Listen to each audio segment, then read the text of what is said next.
7-ci Beynəlxalq Sosial Elmlər Konqresinin iştirakçıları əvvəlcə Füzuli şəhərinə gəldilər. Sonra qonaqlar Şuşa şəhərinə yola düşdülər. 7-ci Beynəlxalq Sosial Elmlər Konqresinin mövzusu Qarabağ idi. 2 gün Bakıda aparılan fikir mübadiləsi 3-cü gün Şuşada mədəniyyət tarixinin müzakirəsi ilə davam etdirildi. Kültür ve insan katliamını bizzat gözlerimizle şahit olduk. Ben bütün insanların bir katliam ve soykırımdan bahsedilecekse Füzuli ve Şuşa yolculuğu yapmalarını tavsiye ediyorum.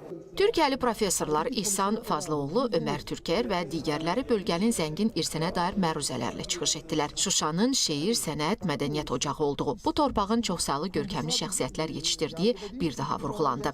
Dünyanın müxtəlif ölkələrindən gələn alimlər torpaqlarımızın işğaldan azad edilməsi ilə regionda yaranan yeni reallıqlar və çağrışlar, geosiyasi vəziyyət mövzularında müzakirələr apardılar. Burasının azat edilmiş olması, suskun yıllardır, 20 yıldır suskun duran, küskün duran Şuşa bugün mutludur.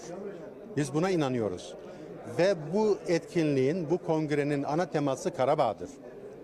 Ve biz bu kongre sırasında 1700'ü aşkın bu kongrede bildiri sunuldu, tebliğ sunuldu.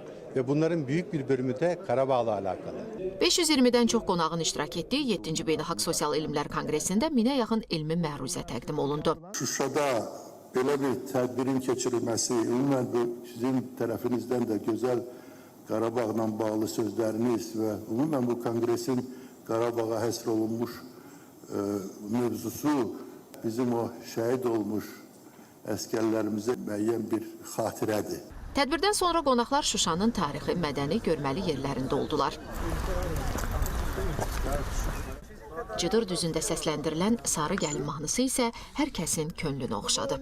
Leylim aman aman sarı gəlin. Paytaxt Bakıda başlayan 7-ci Beynəlxalq Sosial Elmlər Konqresi mədəniyyət paytaxtımız Şuşada yekunlaşdı.